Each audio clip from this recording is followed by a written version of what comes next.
Good afternoon, students. Today we are going to discuss about the biology, some concepts. Before going to start actual content, I would like to introduce myself. Myself, Praveen Kumbhar. I am a PGP Biology, teaching in the Shivraj Academy of Science, Gadingas. Before going to start actually content or actual concept, it is very important to know about which class we have taken today. So this lecture is only for the 12th class, and I cover some points from the CBSE syllabus.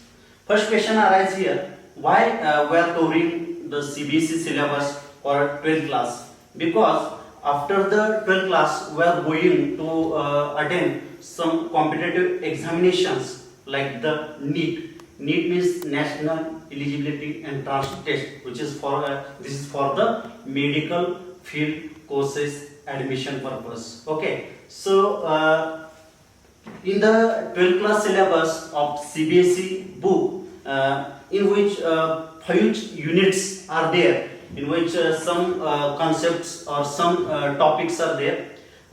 In 12th class syllabus of CBSE book, there are 5 units are there, in which first unit which is related to the reproduction, then another one which is related to the genetics, then third unit which is related to the human health and welfare, then biotechnology and its application, and last one is the ecology. Okay, so from the 12th class CBSE syllabus, today we are going to discuss about the unit. The name of unit is the genetics. It is very difficult, but I think it is very easy when we understand each and every concept in details. Okay, so first when we think about the genetics, first question is arised here. So what is genetics? So genetics is the branch of biology which deals with the study of inheritance and variation.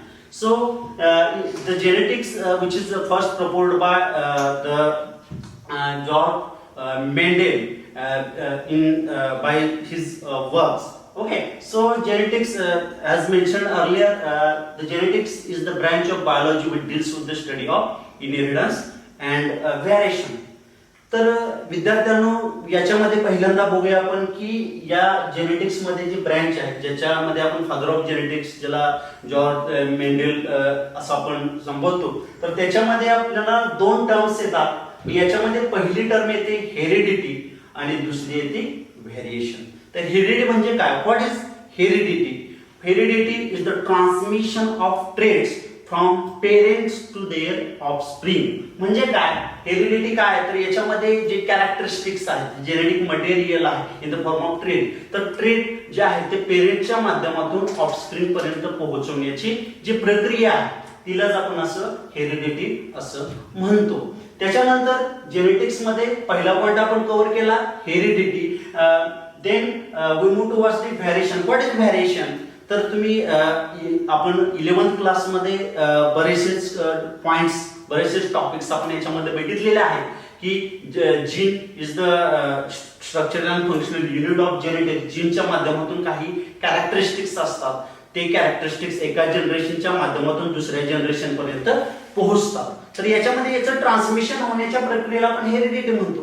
मग variation म्हणजे काय? तर तुम्हाला माहित आहे की generation to generation जे traits आहेत, जे कॅरेक्टरिस्टिक्स आहेत, ते कॅरेक्टरिस्टिक्स एका जनरेशन पासून दुसऱ्या जनरेशन पर्यंत पोहोचत असताना त्याच्यामध्ये काही चेंजेस होतात, which is adapted by the organism with the environment. एन्व्हायरमेंटच्या बरोबर त्यांनी समायोजन करून आपल्यामध्ये काही चेंजेस केलेले असतात, आणि तेच चेंजेस, तेच डिफरन्सेस जे ऑर्गॅनिझम मध्ये ऑकर झालेले आहेत नेक्स्ट जनरेशन मध्ये, त्याला आपण व्हेरिएशन म्हणतो. म्हणजेच काय तर ही जेनेटिक्स काय? Genetics is the branch of biology. Genetics ही एक बायोलॉजीची ब्रँच आहे की ज्याच्यामध्ये हेरिडिटी आणि व्हेरिएशनचा अभ्यास केला जातो. तर हे झालं जेनेटिक्स, ज्याच्यामध्ये मी तुम्हाला सांगितलं father of genetics George Mendel हा आहे.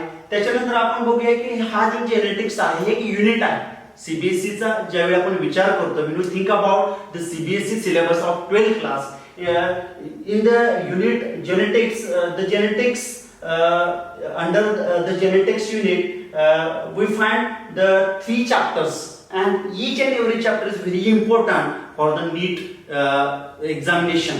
NEET examination साठी हे अतिशय महत्त्वाचं आहे, कारण याच्यामध्येच जो स्कोर ऍक्च्युअली होतो, ज्या विद्यार्थ्यांना ऍडमिशन गव्हर्नमेंट कॉलेजेसमध्ये ऍडमिशन मिळवण्यासाठी जे रँक आहे ते प्राप्त करण्यासाठी हे चॅप्टर्स कव्हर करणं गरजेचं आहे, कारण हे डिफिकल्ट चॅप्टर्स आहेत आणि याच्यामध्येच मुलांचे मार्क जे आहेत ते कमी येतात. ते आपल्याला परफेक्ट झालं की समजा आपल्या नीट मध्ये रँक आपली निश्चित झाली हे समजून घ्यायचं. तर जेनेटिक्सच्या माध्यमातून आपण बऱ्याचशाच गोष्टी क्लिअर करणार आहोत. The genetics, the title genetics और the unit genetics cover the following chapters, in which first is the principle of inheritance and variation.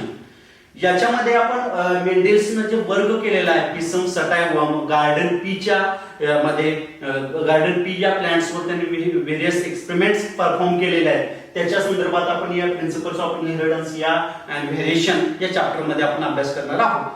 त्याच्यानंतर आहे मोलिक्युलर बेसिस ऑफ इनहेरिटन्स. जसं की आपण या चॅप्टर मध्ये बघणार आहोत की gene is the basic structure and function of the unit. म्हणजेच काय, तर जे कॅरेक्टरिस्टिक्स आहेत हे कॅरेक्टरिस्टिक्स एका जनरेशन पासून दुसऱ्या जनरेशन पर्यंत पोहोचवण्याचं काम करण्याचा सगळ्यात महत्त्वाचा जो भाग आहे तो जीन आहे.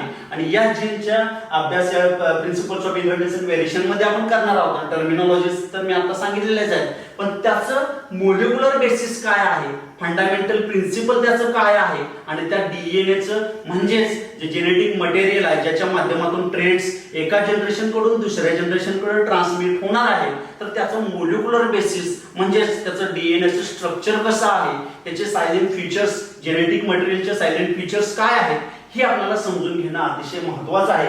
आणि हे या मोलिक्युलर बेसिस ऑफ इनहेरिटन्स या चॅप्टर मध्ये आपण बघणार आहोत. Then next this is the evolution chapter. Evolution मध्ये सुद्धा आपण बऱ्याचशाच गोष्टी बघणार आहोत. मग सुरुवातीला मी जे जेनेटिक्स सुरुवात करणार आहे ते सेकंड चॅप्टरच्या माध्यमातून, ज्याचं नाव आहे molecular basis of inheritance. Molecular basis of inheritance हा अतिशय महत्त्वाचा आहे, कारण सिक्वेन्स जरी the principles of inheritance and variation, त्याच्यानंतर मोलिक्युलर बेसिस ऑफ इनहेरिटन्स आणि त्याच्यानंतर इव्होल्यूशन असा दिला असला, तर डीएनएचं स्ट्रक्चर ज्यावेळी आपल्याला लक्षात येईल त्यावेळीच आपल्याला जीन काय आहे, त्याच्यानंतर जीनचं एका जनरेशन कडून दुसऱ्या जनरेशन कडे कसं ट्रान्समिशन होतं हे आपल्याला लक्षात येणार आहे. म्हणून मी सुरुवातीला मोलिक्युलर बेसिस ऑफ इनहेरिटन्स हा पॉइंट तुम्हाला कव्हर करणार आहे किंवा समजावून सांगणार आहे, ते तुम्ही लक्षात घ्यायचं. So students, we are going to discuss move towards the chapter number 2. This is the molecular basis of inheritance. So before going to start the molecular basis of inheritance, it is very important to know about the previous knowledge about the molecular basis of inheritance. So you must know in class 11 we learned about the biomolecule, and you also cover one point. It is very important point. आणि मी मागल्या वर्षी म्हणजेच 11वीच्या इयत्तेमध्ये सुद्धा तुम्हाला सांगितलेलं होतं की biomolecule हा चॅप्टर जो आहे हा अतिशय महत्त्वाचा आहे, आणि त्याच्यामध्ये जे न्यूक्लिक ऍसिड आहे त्याच्यामध्ये अतिशय महत्त्वाचा आहे, कारण तो 12th क्लासमध्ये या मोलिक्युलर बेसिस ऑफ इनहेरिटन्सच्या माध्यमातून आपल्याला पुन्हा येणार आहे. त्याच्यामुळे हा पॉइंट मी तुम्हाला करायला सांगितलेला होता, तर त्याचं थोडंसं ब्रीफ रिवाइज आपण करूया आणि मग आपण ऍक्च्युअल डीएनएचं स्ट्रक्चर कसं असतं याचा अभ्यास करूया. तर याच्यामध्ये बघूया इंट्रोडक्शन. तुम्हाला माहित आहे what is nucleic acid. Nucleic acid म्हणजे काय, तर न्यूक्लिक ऍसिड काय आहे ते तुम्हाला 11th क्लासमध्ये बायोमोलिक्यूलच्या माध्यमातून आपण बोलूया. तर nucleic acid, there are 2 types of the nucleic acid. Nucleic ऍसिडचे 2 टाइप आहेत, in which first is the DNA. त्याच्यामध्ये जर तुम्ही बघितलं तर याच्यामध्ये डीएनए म्हणजेच deoxyribonucleic acid, and another one is the ribose nucleic acid. Ribose nucleic acid हे दोन्हीही न्यूक्लिक ऍसिडच्या मध्ये येत असतात. याच्या माध्यमातून न्यूक्लिक ऍसिड म्हणजे काय, तर डीएनए काय आहे, आरएनए काय आहे, आणि याचं जेनेटिक मटेरियल एका जनरेशन कडून दुसऱ्या जनरेशन कडून कशा पद्धतीने ट्रान्सफर केलं जातं याचा अभ्यास आपण याच्या माध्यमातून करायचा आहे. तर हे तुमच्या लक्षात आलं का? तर याच्यामध्ये पहिल्यांदा एक गोष्ट लक्षात ठेवायचं आहे की याच्यामध्ये न्यूक्लिक ऍसिड म्हणजे काय, तर न्यूक्लिक ऍसिड मध्ये आपण बघितलेलं आहे की nucleic acid there are two types of the nucleic acid in which first is the DNA आणि आरएनए. हे झाली पहिली गोष्ट. तर दुसरी गोष्ट आपल्याला ही माहित आहे की त्याच्यामध्ये आपण वेगवेगळे पॉलिमर्स कोणते आहेत, परंतु त्यांचे मोनोमर्स कोणते आहेत याच्या संदर्भातही आपण चर्चा केलेली होती. तर तुम्ही एक गोष्ट लक्षात ठेवा की DNA is the polymer. DNA काय आहे, हा एक पॉलिमर आहे. पॉलिमर म्हणजे काय, polymer is formed by the various monomers, म्हणजे अनेक मोनोमर्स ज्यावेळी एकमेकांच्या मध्ये लिंक होतात आणि त्याची एक चेन तयार होते त्याला आपण पॉलिमेरिक चेन असं म्हणतो. आणि डीएनए सुद्धा अशा अनेक मोनोमर्स एकत्रित येऊन एक मोठी अशी चेन तयार झालेली आहे आणि म्हणूनच आपण तिला पॉलिमेरिक चेन असं म्हणतो. तर याच्यामध्ये सुरुवातीला आपण बघूया की द स्ट्रक्चर ऑफ डीएनए. तर या डीएनएचं स्ट्रक्चर कसं असतं, तर जसं मी आता तुम्हाला सांगितलं की DNA is the polymeric chain. आता या डीएनएचं स्ट्रक्चर बघण्यापूर्वी before going to start the actual structure of the DNA it is very important to know about what is DNA, what is gene. आता याची बेसिक इन्फॉर्मेशन आपल्याला माहित असणं गरजेचं आहे. तर याच्यासाठी मी तुमचे 2 मिनिटे घेतोय की ज्याच्यामध्ये तुम्हाला बेसिस म्हणतोय. You must know each and every organism having a cell, आणि हे त्याचं एक युनिक कॅरेक्टरिस्टिक्स आहे असं आपण म्हणत असतो. तर त्याच्यामध्ये सेल जर बघितलं तर there are different types of the cells, prokaryotic cell, eukaryotic cell, animal cell, plant cell, हे सगळं तुम्हाला माहिती आहे. आणि बेसिक सेलचं कंपोनंट हे तुम्हाला माहिती आहे की बेसिक सेलचं कंपोनंट 3 बेसिक कंपोनंट्स असतात की ज्याच्यामध्ये न्यूक्लियस असतो, ज्याच्यामध्ये सायटोप्लाझम असतो, ज्याच्यामध्ये सेल मेम्ब्रेन असतं. हे 3 बेसिक जे कंपोनंट्स असतात ते त्याच्यामध्ये असतं. मग आपल्याला बघायचं डीएनए ऍक्च्युअली कुठं असतो. तर तुम्हाला माहित आहे की जे सेल आहे त्याचं सेलचं आउटर मोस्ट लेअर जे आहे ते काय आहे, प्लाझ्मा मेम्ब्रेन आहे, ज्याच्यामध्ये स्मॉल पोर्स प्रेझेंट्स असतात for the exchange of essential components. मग त्याच्यामध्ये आतल्या बाजूला at the centre of cell, when we think about the animal cell, we observe the unique structure inside at the center of cell, and this is the nucleus. nucleus असतं. न्यूक्लियसच्या आवरणला आपण nuclear membrane असं म्हणतो. Nuclear membrane असं म्हणतो. त्या nuclear membrane याच्यामध्ये nuclear genetic material असतं. त्याच्यामध्ये मग तुम्हाला माहिती आहे की व्हेरियस सेल कंपोनंट्स त्याच्यामध्ये प्रेझेंट असतात. मग त्याच्यामध्ये मायटोकॉन्ड्रिया असतो, त्याच्यामध्ये लायझोसोम्स असतात, त्याच्यामध्ये इंडोप्लाझमिक रेटिक्युलम सुद्धा तुम्हाला याच्यामध्ये आढळून येईल. इंडोप्लाझमिक रेटिक्युलम मध्ये सब इंडोप्लाझमिक रेटिक्युलम, स्मूथ एंडोप्लाझमिक, हे सगळं माहित आहे. मी जास्त तुम्हाला या सेलच्या स्ट्रक्चर संदर्भात मला सांगायचं नाही. मला सांगायचं आहे द स्ट्रक्चर ऑफ डीएनए संदर्भात. म्हणून त्याची लोकेशन कुठं असतं हे तुम्हाला माहित असणं गरजेचं आहे. तर तुम्ही ज्यावेळी when we look when we see the diagram of the cell, we find or we observe the nucleus at the center of cell, and inside the nucleus we find the genetic material, means what, in the form of chromosomes. आता एक गोष्ट तुमच्या लक्षात असणं गरजेचं आहे की जे नॉर्मल सेल्स असतात त्या नॉर्मल सेलचा जो न्यूक्लियस आहे त्या न्यूक्लियस मध्ये जेनेटिक मटेरियल जे क्रोमोसोम आहे ते क्रोमॅटिडच्या माध्यमातून असतं. आणि when cell is going to divide, cell डिव्हिजनच्या दरम्यान हे जे क्रोमोसोम्स आहेत हे फुल्ली फॉर्मड होतात आणि वेगवेगळे त्याचे एक युनिक कॅरेक्टरिस्टिक्स तुमच्या समोर सादर होत असतं. ओके, तर या क्रोमोसोम्सला ज्यावेळी आपण लार्ज व्ह्यू बघितला तर त्या क्रोमोसोम्स मध्ये तुम्हाला अशा पद्धतीचे वाइंडिंग्स दिसणार आहेत आणि त्या वाइंडिंग्स मध्ये तुम्हाला असे वेगवेगळे फ्रॅगमेंट्स दिसणार आहेत. आणि हा जो क्रोमोसोम आहे या क्रोमोसोम मध्ये तुम्ही जर बघितलं तर या क्रोमोसोमचा एक आर्म जर आपण अनवाइंड केला तर याच्यामध्ये तुम्हाला अशा पद्धतीचं डबल हेलिकल स्ट्रक्चर दिसतं. या डबल हेलिकल स्ट्रक्चरचा एक फंक्शनल पीस घेतला तर ज्याला आपण जीन असं नाव देतो. क्रोमोसोमचा एक फंक्शनल पीस ज्याला आपण जीन असं म्हणतो आणि जीनचा एक सिक्वेन्स आहे, या सिक्वेन्सला आपण म्हणतो डीएनए. DNA डीऑक्झीरायबोन्यूक्लिक ऍसिड असं त्याचं नाव आहे. आता आपण ऍक्च्युअल स्ट्रक्चर बघायचं आहे ते डीएनएचं. आता डीएनएचं स्ट्रक्चर आपण बघत असताना तुम्हाला माहित आहे की वॅटसन आणि क्रिक हा जो सायंटिस्ट आहे, या वॅटसन आणि क्रिक या सायंटिस्टनं जे DNA is the genetic material and it is the double helical structure, हे जे आहे हे या संदर्भात बरीचशीच माहिती दिलेली आहे. तर त्याच्या संदर्भात आपण बघायचं आहे the structure of DNA. DNA चा स्ट्रक्चर बघत असताना सगळ्यात अगोदर जसं की मी तुम्हाला सुरुवातीला सांगितलेलं आहे की त्याच्यामध्ये डीएनए जे आहे तो पॉलिमर आहे आणि पॉलिमर हा वेगवेगळ्या मोनोमर्सने बनलेला असतो. आपण आता याचं डिटेल स्ट्रक्चर बघायचं आहे. तर याच्यामध्ये सुरुवातीला डीएनएचं स्ट्रक्चर बघत असताना it is very important to discuss about the structure of polynucleotide chain. म्हणजे काय, तर डीएनए हा दोन पॉलिन्यूक्लियोटाइड चेन एकत्रित येऊन बनलेला आहे. डबल हेलिकल स्ट्रक्चर त्याचं तयार झालेलं आहे. मग याच्यामध्ये सगळ्यात महत्त्वाचं जे आहे ते त्याच्यामध्ये आपल्याला डीएनएचं स्ट्रक्चर कसं आहे हे बघायला पाहिजे. तर हे पॉलिन्यूक्लियोटाइड चेन, जसं मी तुम्हाला सांगितले की पॉलिन्यूक्लियोटाइड चेन काय आहे, एक पॉलिमर आहे. आणि याचा पॉलिमर काय आहे, एक ribose nucleotide. Means what, when we discuss about the structure of polynucleotide chain, it consists the various mononucleotide and this mononucleotide is the ribose nucleotide. काय आहे, ribose nucleotide. Means what, when we think about the structure of polynucleotide chain, it is very important to know about which is the monomer, which is the ribose nucleotide. So ribose nucleotide or each nucleotide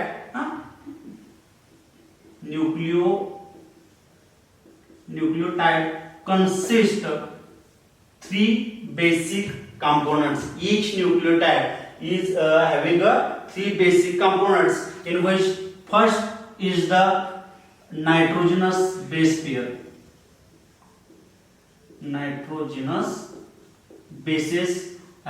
Why I am saying this is the base pair? Because two polynucleotide chains are linked together with the help of hydrogen bond. Nitrogenous bases. Then another one is the pentose sugar, and third one is the phosphate group or phosphate. Okay, these three components combine together and they form the nucleotide. But in this nucleotide also two components are there, in which first is the nucleoside. Nucleotide is formed by the combination of nucleoside plus phosphate group. Firstly we discuss about the nucleoside. What is nucleoside? Nucleoside is the nitrogenous base plus pentose sugar. This is the nucleoside. And when nucleoside is linked with the phosphate group, and they form the nucleotide. And various nucleotides are joined together. They form the nucleotide. They form the polynucleotide chain. हे तुमच्या लक्षात आलं असेल की पॉलिन्यूक्लियोटाइड chain कशी तयार झालेली आहे. And this polynucleotide chain are linked together with the help of hydrogen bond, weak hydrogen bond. So we discuss in details. याच्यामध्ये जर आपण बघितलं तर आपण डिटेल्स मध्ये जर स्ट्रक्चर बघितलं तर हे जे न्यूक्लियोटाइड आहे याच्यामध्ये तीन बॉन्ड्स असतात. ग्लायकोसाइडिक बॉन्ड याच्यामध्ये एन ग्लायकोसाइडिक बॉन्ड आहे याच्यामध्ये. त्याचबरोबर फॉस्फोडायस्टर बॉन्ड आहे ज्याच्यामध्ये दोन न्यूक्लियोटाइड एकमेकांशी निगडीत असतात. आणि जे दोन स्ट्रक्चर ऑफ डीएनए आपण बघतोय तर त्याच्यामध्ये जसं मी तुम्हाला सांगितलं, वॅटसन क्रिकनं सांगितलेलं आहे की हे कसं आहे, डबल हेलिकल मॉडेल आहे, डबल हेलिकल स्ट्रक्चर आहे. याच्यामध्ये अशा पद्धतीचं स्ट्रक्चर तुम्हाला दिसणार आहे. ऑलरेडी मी तुम्हाला सांगितलेलं आहे की याच्यामध्ये तीन कंपोनेंट्स असतात की याच्यामध्ये जे आहे त्याच्यामध्ये बेस पेअर्स असतात आणि बेस पेअर्स मध्ये बेस पेअर, पेंटोज शुगर आणि फॉस्फेट ग्रुप असे त्याचे तीन कंपोनेंट्स असतात. आणि अशा पद्धतीने हे डीएनएचं स्ट्रक्चर तुमच्या समोर सादर झालेलं आहे. याच्यामध्ये बघा तुम्हाला आता मी जे स्ट्रक्चर सांगितलं ते स्ट्रक्चर ऑफ पॉलिन्यूक्लियोटाइड चेन. याच्यामध्ये एक जे स्ट्रँड तुम्हाला दिसत आहे, एक जे स्ट्रँड तुम्हाला दिसत आहे हे एक पॉलिन्यूक्लियोटाइड चेन आहे आणि अशा दोन चेन्स एकमेकांशी अटॅच झालेल्या आहेत विथ द हेल्प ऑफ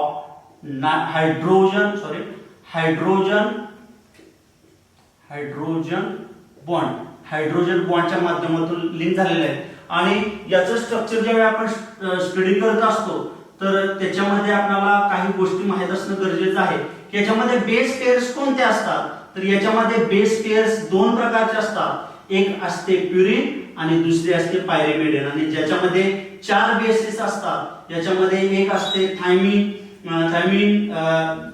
गॉनोसाइन, ॲडेनिन, सायटोसाइन आणि हे सगळं डीएनएच्या मध्ये असतं. याच्यामध्ये 4 बेसिस असतात. पुन्हा मी रिपीट करतो, लक्ष द्या.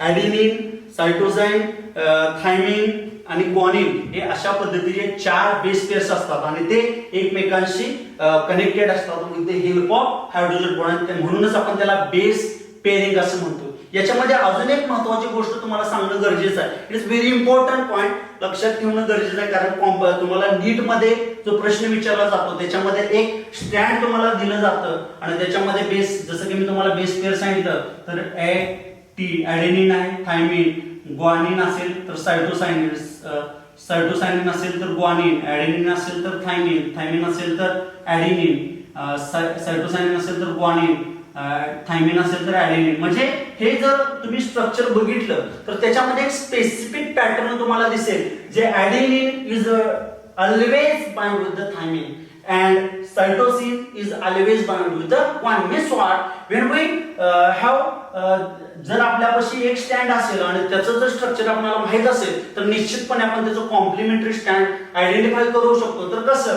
तर ॲडेनिन असेल तर त्याच्या समोर ऑलवेज काय असणार? थायमिन असणार आहे. ग्वानिन असेल तर ऑलवेज त्याच्या समोर सायटोसिन असेल. सायटोसिन असेल तर त्याच्या पुढे ग्वानिन असणार आहे आणि ॲडेनिन असेल तर थायमिन. म्हणजे असं नीट मध्ये जर तुम्हाला बघितलं तर अशा पद्धतीचा सुद्धा प्रश्न विचारला जाईल की एक स्टँड दिलं जाईल आणि त्याचं कॉम्प्लिमेंटरी स्टँड तुम्हाला विचारता येईल. ही एक गोष्ट झाली. त्याच्यानंतर तुम्हाला सांगितले की 3 कंपोनेंट आहेत. त्याच्यामध्ये नायट्रोजनस बेस पेअर, त्याच्यामध्ये 4 नायट्रोजन पेअर्स आहेत. त्याच्यामध्ये ॲडेनिन, ग्वानिन, सायटोसिन पेअर. हे डीएनए संदर्भात मी सांगतो.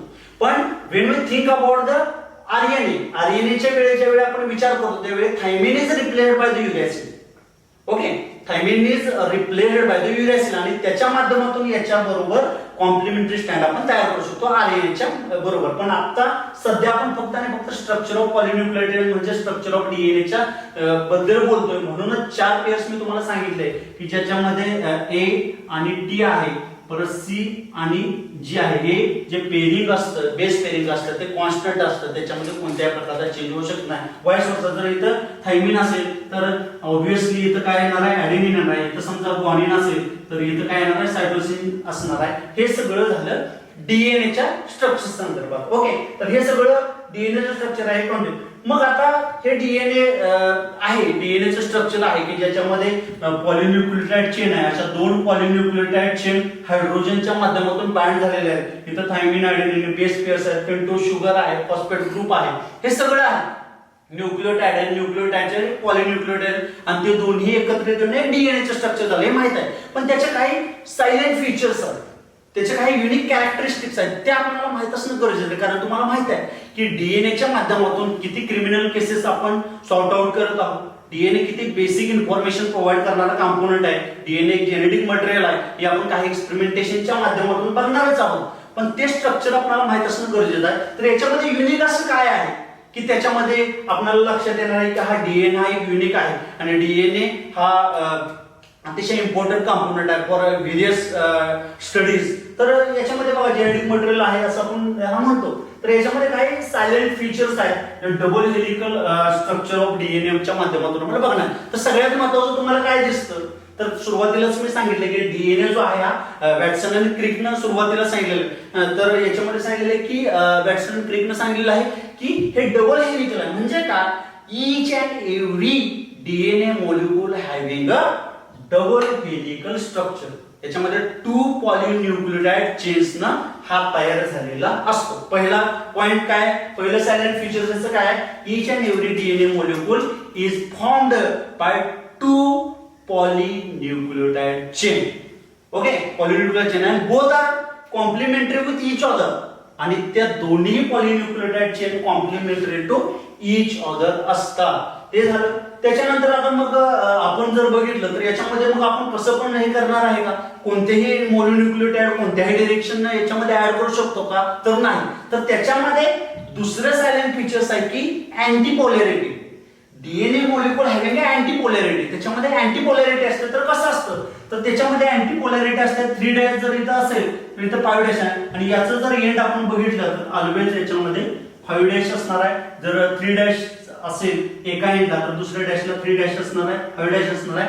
आणि म्हणजे हे अँटी पॅरलल आहे, एकमेकांचे अँटी पॅरलल आहे. आणि याच्यामध्ये प्रत्येकामध्ये 3 कंपोनेंट्स असणार आहे. त्याच्यामध्ये एक असणार आहे नायट्रोजनस बेस, दुसरा असणार आहे पेंटोज शुगर, आणि तिसरा असणार आहे फॉस्फेट ग्रुप. हे दुसरं salient feature complementary to each other असणार आहे. त्याच्यामध्ये hydrogen bonding to anti parallel जे आहेत ते बाइंडिंग असणार आहे.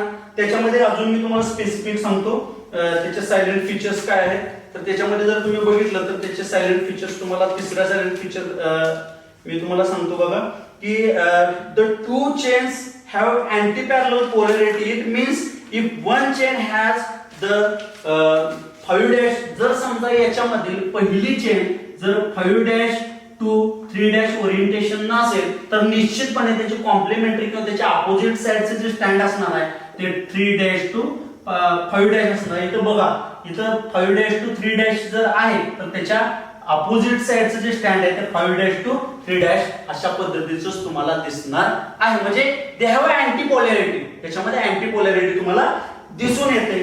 त्याच्यानंतर बघा तिसरं the bases in 2 strands are paired through hydrogen bond. आणि याच्यामधले जे 2 बेसिस आहेत ऍडेनिन, थायमिन, ग्वानिन, सायटोसाइन, हे बेसिस आहेत आणि याचे बेस पेअर झालेले आहेत. आणि ते बेस पेअर्स कशाच्या माध्यमातून झालेले आहेत, they are formed or they are linked by the hydrogen bond. इथं मेन्शन केलेलं आहे की हे जे तयार झालेलं आहे हे हायड्रोजन बॉन्डच्या माध्यमातून तयार झालेलं आहे. हे तिसरं काय आहे, तिसरं याचं सायलेंट फीचर्स आहे. त्याच्यामध्ये पेअरिंग मी ऑलरेडी दिलेलं आहे, पण आता याच्यामध्ये सुद्धा एक डिफरन्स आहे, स्लाइट डिफरन्स आहे जो तुम्ही लक्षात ठेवायचा. कारण याच्यावरही प्रश्न बऱ्याच वेळा विचारलेला आहे की ऍडेनिन आणि थायमिन जे आहे बेस पेअरिंग आहे तर याच्यामध्ये डबल हायड्रोजन बॉन्ड तुम्हाला दिसणार आहे. आणि सायटोसिन आणि ग्वानिन जर बघितलं तर याच्यामध्ये ट्रिपल हायड्रोजन बॉन्ड तुम्हाला दिसणार आहे. हा डिफरन्स तुम्ही लक्षात ठेवणं गरजेचं आहे, कारण याच्यामध्ये तुम्हाला प्रश्न विचारलेला आहे बऱ्याच वेळा. प्युरिन काय आहे, पायरिमिडिन काय, बेस पेअर्स कसे असतात हे त्याच्यामध्ये विचारले गेलेलं आहे. देन नेक्स्ट सायलेंट फीचर, आता याच्यामध्ये नवीन कुठलं दिलेलं आहे, the 2 strands or chains are coiled in a right handed fashion. Right handed fashion म्हणजे जसं मी इथं आता काढलेलं आहे हे जे डीएनएचं स्ट्रक्चर तुम्हाला काढलेलं आहे तर त्याचं जे कॉइलिंग आहे. फॉर एक्झाम्पल मी एक सिंपल एक्झाम्पल मी तुम्हाला देऊ शकतो. जे शिडे आहे आपण जे वापरतो, जनरली आपण जे वापरतो ते जर आपण ट्विस्ट केलं तर त्याचं जे स्ट्रक्चर दिलेलं आहे त्याच पद्धतीनं तुम्हाला डीएनएचं स्ट्रक्चर दिसणार आहे. त्याच्यामध्ये कोणत्याही प्रकारचं कॉम्बिनेशन याच्यामध्ये नाही. शिडी जर आपण घेतली तर शिडी जर आपण ट्विस्ट केली तर त्याचं जे स्ट्रक्चर ज्या पद्धतीने दिसणार आहे त्या पद्धतीने डीएनएचं स्ट्रक्चर तुम्हाला दिसणार आहे. हे लक्षात तुम्ही ठेवणं गरजेचं आहे.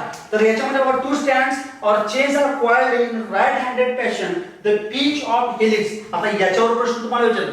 आता मला सांगा डीएनए जो आहे हा डीएनए आपण कसा मेजर करू शकतो, तर जनरली बॅक्टेरियाचा दिलेला आहे, ह्युमनचा दिलेला आहे, पर्टिक्युलर सेलचा दिलेला आहे. तर हे कसं दिलेलं आहे, the length of DNA is measured by the number of nucleotides. How many nucleotides are combined in the DNA molecule?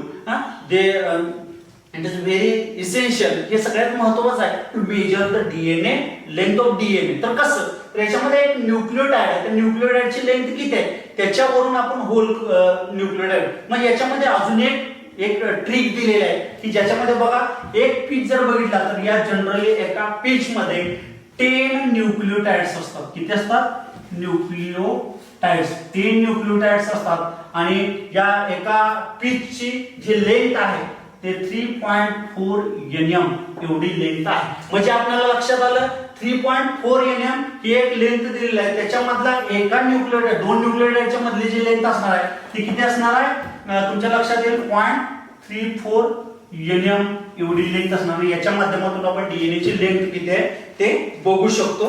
तर हे याच्या माध्यमातून प्रश्न विचारला जातो. त्याच्यानंतर हे झालं DNA चं स्ट्रक्चर. याच्यामध्ये पुस्तकामध्ये जर बघितलं, बुक मध्ये बघितलं तर डिटेल मोलिक्युलर जे स्ट्रक्चर आहे ते स्ट्रक्चर तुम्हाला त्याच्यामध्ये दिलेलं आहे.